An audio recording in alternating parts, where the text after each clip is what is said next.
नमस्कार, मैं हूं आपके साथ गौरव राजेंद्र। बुलेटिन की शुरुआत करते हैं। छत्तीसगढ़ के बस्तर वासियों के इस दिवाली के अवसर पर बड़ी सौगात मिलने वाली है। बहुप्रतीक्षित बस्तर संभाग के पहले सुपर स्पेशलिटी अस्पताल की मांग पूरी होने वाली है। जानकारी के अनुसार डिमरापाल जगदलपुर में 211 करोड़ की लागत से बना 10 मंजिला सुपर स्पेशलिटी अस्पताल का 29 अक्टूबर को नरेंद्र मोदी वीडियो कॉन्फ्रेंसिंग के जरिए इसका लोकार्पण करेंगे। मेडिकल कॉलेज जगदलपुर प्रबंधन के अंतर्गत चलने वाले इस सुपर स्पेशलिटी अस्पताल के शुभारंभ के लिए तैयारी शुरू कर दी गई है, लेकिन सुपर स्पेशलिटी अस्पताल में स्टाफ की अब तक अलग से भर्ती नहीं हुई है।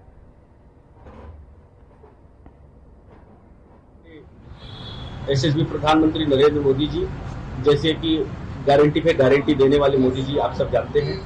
एक गारंटी के साथ हमारे बस्तर को एक नया सौगात मिलने वाला है, जो सुपर स्पेशलिटी हॉस्पिटल के रूप में, और हमारे जो विशाल बस्तर के लोगों को स्वास्थ्य क्षेत्र के लिए एक नया आयाम होगा, जिससे हमारे यहाँ के गरीब किसान, मजदूर और हमारे जनजाति के लोगों को इस सुपर स्पेशलिटी हॉस्पिटल से स्वास्थ्य लाभ मिलेगा। और ऐसे ही कई ऐसे विकास कार्य का मोदी जी के द्वारा लगातार हमको सौगात मिलता रहा है। हमारे शाह काम करने वाले हमारे विष्णु साय जी का लगातार उनका विकास कार्य को उनका पहला प्राथमिकता है, इसलिए एक नया ऐतिहासिक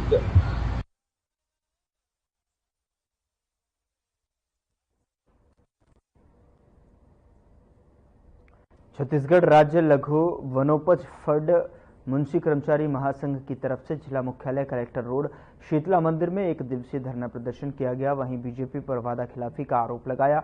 महासंघ का कहना है कि मोदी की गारंटी के तहत हमारी मांगें सरकार पूरी करे, और पिछले चुनाव में बीजेपी के घोषणा पत्र में स्पष्ट कहा गया था कि फंड मुंशियों को कमीशन के अतिरिक्त 25,000 रुपये सालाना मानदेय दिया जाएगा, लेकिन एक साल बीत जाने के बाद भी घोषणा पत्र का वादा पूरा नहीं हुआ। वहीं दूसरी मांग, हर साल फंड मुंशियों की नियुक्ति रद्द की जाए और जो कार्य कर रहे हैं उनको यथावत रखा जाए। अपनी मांगों को लेकर जिला प्रशासन को ज्ञापन सौंपा। वहीं जल्द मांग पूरी नहीं करने पर आगे उग्र आंदोलन की चेतावनी भी दी है।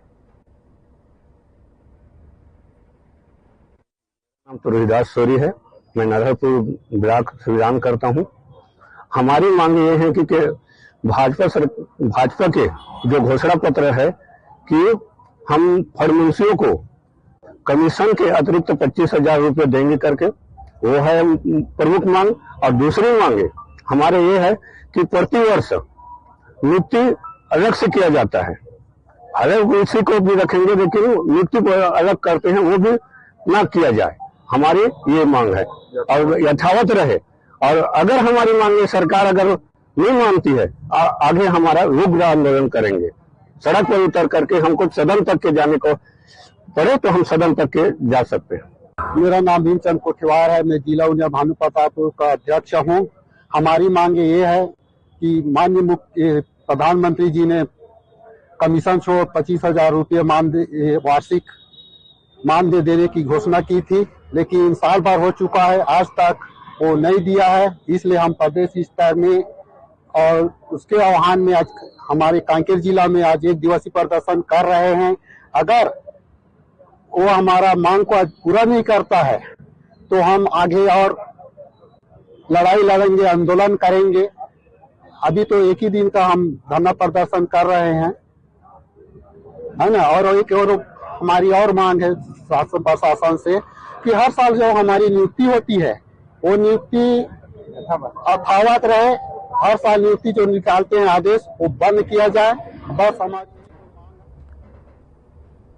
पीसीसी चीफ दीपक बैज समेत कांग्रेस के नेता बलरामपुर दौरा पर हैं और इस मामले में सांसद बृजमोहन अग्रवाल का बयान सामने आया है। बृजमोहन अग्रवाल ने कहा कि उनके पास कोई काम नहीं है और खाली बैठे हैं तो घूमते रहें, और कांग्रेस पार्टी अपने 5 साल के कार्यकाल को याद कर ले। अब तक प्रदेश में जितनी घटनाएं हुई हैं उसमें कांग्रेस के लोग पाए गए हैं। उन्होंने कहा कि कांग्रेसी आज बौखलाए हुए हैं और बौखला कर छत्तीसगढ़ को अशांत करने की कोशिश कर रहे हैं। घटनाएं आपने देखी हैं, उन घटनाओं में कांग्रेस के लोग शामिल पाए गए हैं और उससे लगता है कि कहीं न कहीं कांग्रेस पार्टी, जो कभी जिसने सोचा नहीं था कि 5 साल में ही उनको जनता विदा कर देगी, घरों में बैठा देगी। अब वो उससे बौखलाए हुए हैं और बौखलाकर छत्तीसगढ़ को अशांत करने की कोशिश कर रहे हैं।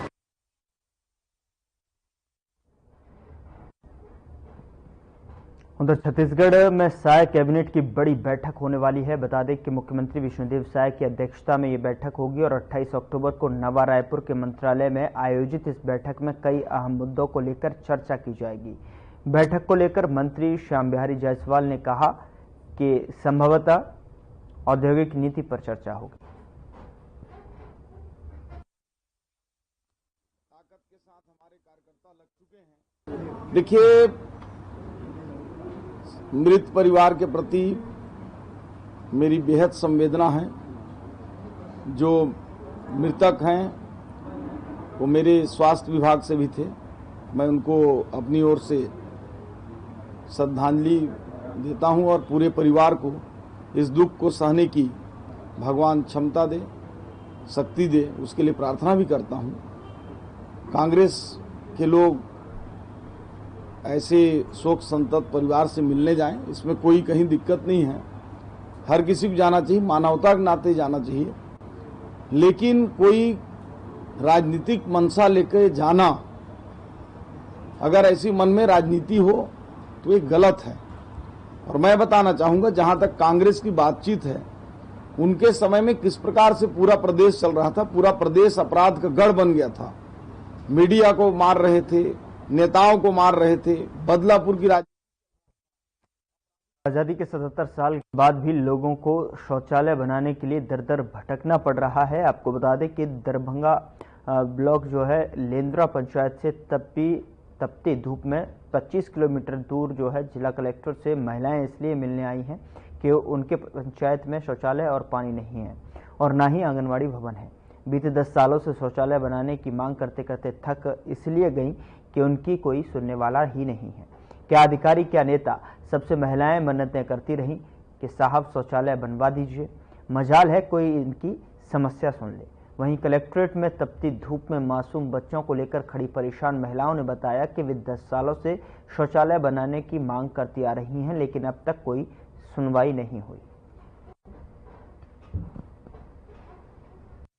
10 साल हो गया। क्या क्या नहीं है वहाँ? शौचालय, नल जल, आंगनबाड़ी, मीतानीन। कहाँ मिले थे? ये हम लोग सरपंच से भी मिले और इसको बोल के भी देखे, नहीं हुआ। नहीं। अभी क्या किससे मिले? अभी आ रहा है पर वापस जा रहा है, वो सर नहीं हो रहा है। तो शौचालय में कितना दिक्कत हो रहा है आप लोग को? बहुत ज्यादा दिक्कत हो रहा है सर, पानी का भी, शौचालय का भी। आंगनबाड़ी बच्चे लोगों को दूर हो रहा है, मांझीगुड़ा से थोड़ा बहुत दूर हो रहा है। इसलिए हम लोग का अभी कलेक्टर साहब से मुलाकात हो गया है, बनाएंगे बोल के बोल रहे हैं। उधर महासमुंद परिवहन विभाग ने छत्तीसगढ़ राज्य शासन के अनुसार जिले में चलने वाले यात्री वाहनों और स्कूल बस में जीपीएस और पैनिक बटन को अनिवार्य कर दिया है। परिवहन विभाग ने मामले में सख्ती बरतते हुए महासमुंद के बस स्टैंड में पहुंचकर सभी यात्री बसों में जीपीएस और पैनिक बटन और यात्रा भाड़ा लगाना अनिवार्य कर दिया है। नियमों का पालन नहीं करने वाले बस के मालिकों पर परिवहन विभाग सख्त कार्रवाई करेगा। साथ ही आपको बता दें कि जीपीएस बटन में लगे सेंसर का कनेक्शन 112 के कंट्रोल रूम से लिंक होगा। बटन दबाते ही 112 के पास बस की लोकेशन मिल जाएगी और किसी भी अप्रिय घटना घटित होने से पहले वाहन में सवार व्यक्ति को बचा लिया जाएगा।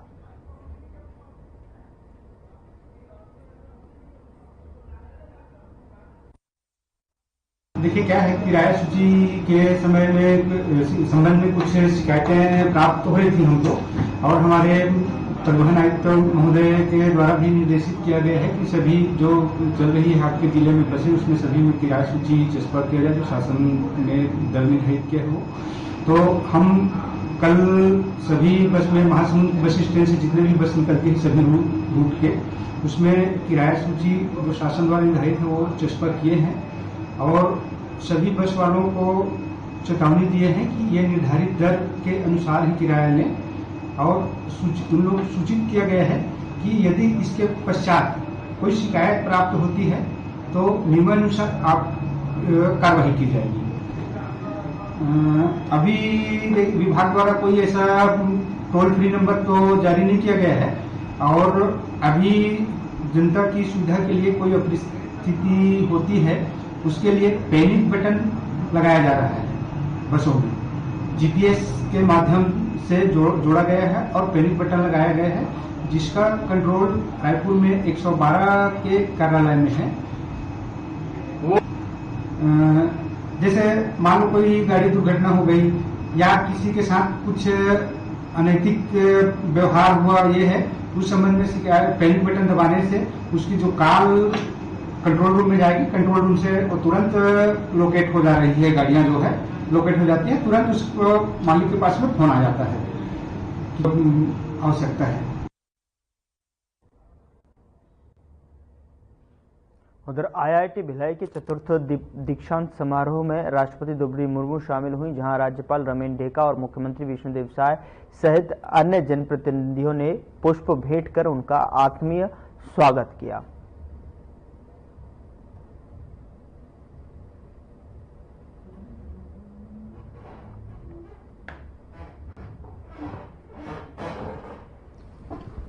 आज आईआईटी भिलाई के तृतीय एवं चतुर्थ दीक्षांत समारोह में आज के कार्यक्रम की मुख्य अतिथि हमारे देश की आदरणीय राष्ट्रपति महोदया श्रीमती द्रौपदी मुर्मू जी, छत्तीसगढ़ के सम्माननीय राज्यपाल महोदय श्री रामेन डेका जी, आईआईटी के सम्माननीय चेयरमैन साहब, आईआईटी के डायरेक्टर साहब, हमारे छत्तीसगढ़ सरकार के पूर्व मंत्रीगण, विधायकगण, अधिकारीगण, आईआईटी भिलाई के समस्त स्टाफ और मेरे प्यारे छात्र छात्राओं, हम सभी के लिए बड़े ही गौरव की बात है कि छत्तीसगढ़ के गौरवशाली शिक्षण संस्थान आईआईटी भिलाई के तीसरे और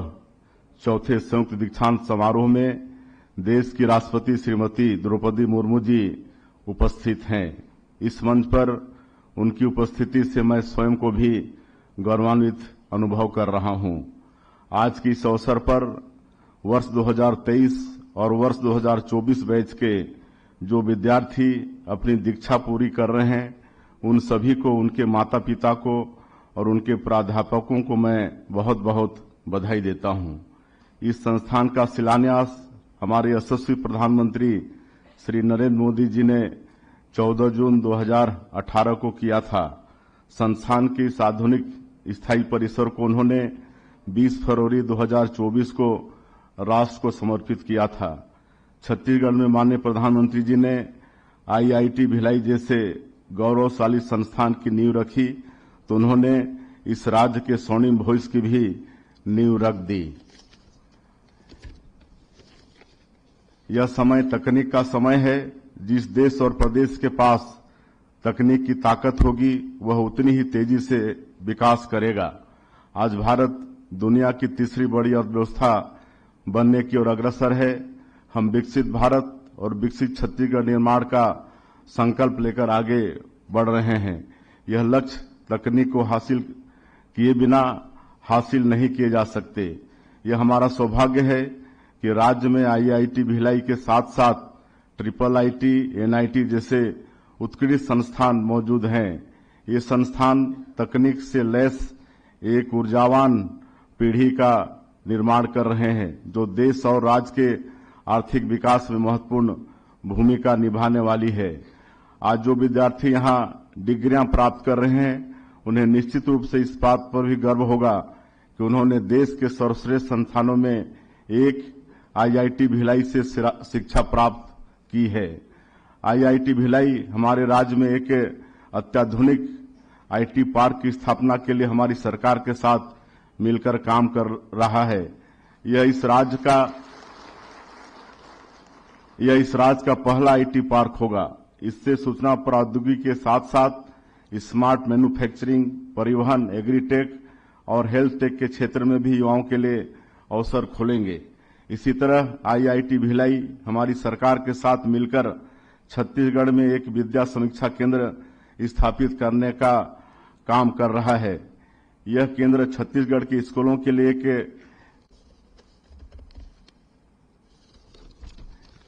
एआई आधारित सेंट्रलाइज कमांड और नियंत्रण केंद्र तैयार करेगा। यह हमें स्कूलों के प्रदर्शन, बुनियादी ढांचे और छात्रों की संख्या आदि के संबंध में जानकारियां प्रदान करेगा। इससे नीतियों के निर्माण और संसाधनों के वितरण के संबंध में सटीक निर्णय लेने में हमें सहायता मिलेगी। यह गौरवशाली संस्थान बस्तर संभाग के दंतेवाड़ा जिले में वहां के नागरिकों को कुपोषण और एनीमिया के दुष्चक्र से बाहर निकालने में तकनीकी सहयोग भी दे रहा है। छत्तीसगढ़ के विकास के प्रति आईआईटी भिलाई की प्रतिबद्धता का मैं स्वागत करता हूं। मैं आश्वासन देता हूं कि राज्य सरकार द्वारा भी भविष्य में संस्थान को निरंतर समर्थन जारी रहेगा। आज आप लोगों के बीच उपस्थित होकर और आप लोगों का उत्साह और ऊर्जा देखकर मुझे विश्वास हो रहा है कि विकसित भारत और विकसित छत्तीसगढ़ के निर्माण का हमारा सपना शीघ्र पूरा होगा। मैं दीक्षांत समारोह में प्रतिभागी सभी छात्र छात्राओं, उनके माता पिता और प्राध्यापकों को पुनः बधाई देता हूं और माननीय राष्ट्रपति महोदया जी का पुनः आभार। उन्होंने यहां पर आकर हम लोगों को अनुग्रहित किया। जय हिंद, जय Chhattisgarh.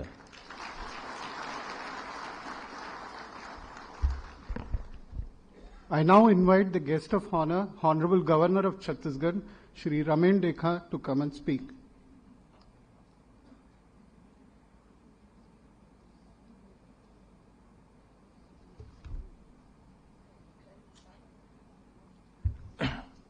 Namaskar.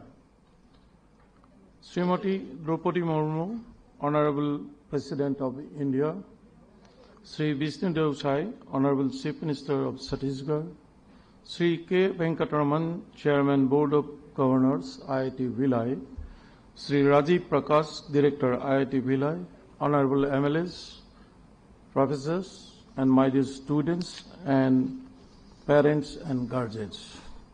I extend my warm greetings and congratulations to all of you on this historic occasion of the third and fourth joint convocation of IIT Bhilai. It is an honor for all of us in Chhattisgarh that our Honorable President has graced us with her presence in this ceremony today. We hope you will continue to grace us with your presence and wisdom on other such august occasion in the future as well. The establishment of IIT Bhilai in Chhattisgarh in the year 2016 fulfilled a long-standing lacuna in the higher education ecosystem of the state. The permanent campus of this institute was dedicated to the nation by our Honorable Prime Minister Sri Narendra Modi on 28 February 2024. It is a matter of great pride for us that an institute of national importance with global reach and vision is now flourishing in our state.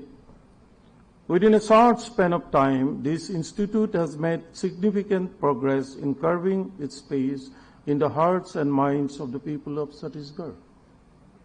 The government of Chhattisgarh has rendered all possible assistance at every step towards the establishment and nurturing of the institute, whether it be provisioning of land and resources or coordination with various administrative branches of the government. Chhattisgarh is renowned as the rice bowl of India. Our state is rich in natural resources and minerals as well as cultural heritage. This institute is working with various branches of our government on issues of direct social and economic relevance to the people of our state. We are glad to see that many memorandum of understanding has been signed between Chhattisgarh government's departments, agencies and IIT Bhilai. Some projects are regarding rejuvenation of river, capacity building of district administrations, and to preserve intangible heritage of the state. The institute has also held a number of workshops in the domains of healthcare innovation, literacy, and indigenous knowledge systems, wherein stakeholders from our government have participated enthusiastically. These and similar initiatives are only the beginning of holistic and robust partnership between Chhattisgarh government and this institute. With mutual support and collaboration, I am confident that the students and faculty of this institute will contribute in many significant ways towards the development of our state and people. I congratulate all the students, faculty, and staff of this institute for their achievements so far and wish them well for future laurels that they will bring to this institute and to our state and nation. My dear students, you go through the life story of our Madam Honorable President of India, Draupadi Murmuji, how she still clears all the tempests faced in her life. She is the icon of women empowerment. So give her a big hand.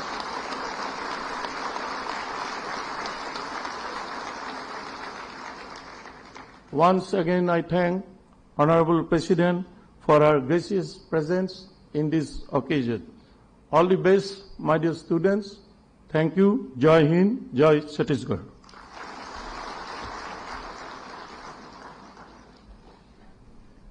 May I request the Chairman of the Board of Governors to invite the Chief Guest to give the convocation address.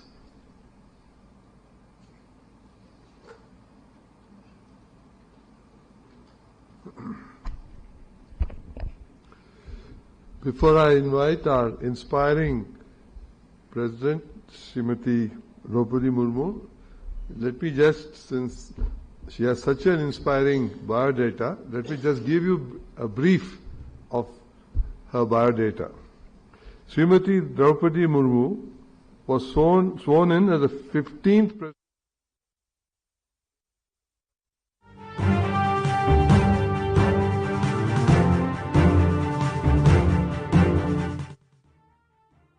दीक्षांत समारोह है। ये प्रशंसनीय है कि ये परिसर अत्याधुनिक शिक्षण और अनुसंधान सुविधाओं के साथ विकसित किया गया है तथा इसके फ्यूचरिस्टिक डिजाइन और निर्माण में प्राकृतिक संसाधनों का उपयोग किया गया है। मुझे ये भी बताया गया है कि इस परिसर में रिन्यूएबल एनर्जी का उपयोग किया जा रहा है और ये जीरो वेस्ट डिस्चार्ज कैंपस है। पर्यावरण संरक्षण को बढ़ावा देने वाले इन सभी प्रयासों के लिए मैं IIT भिलाई की पूरी टीम को सराहना करती हूँ।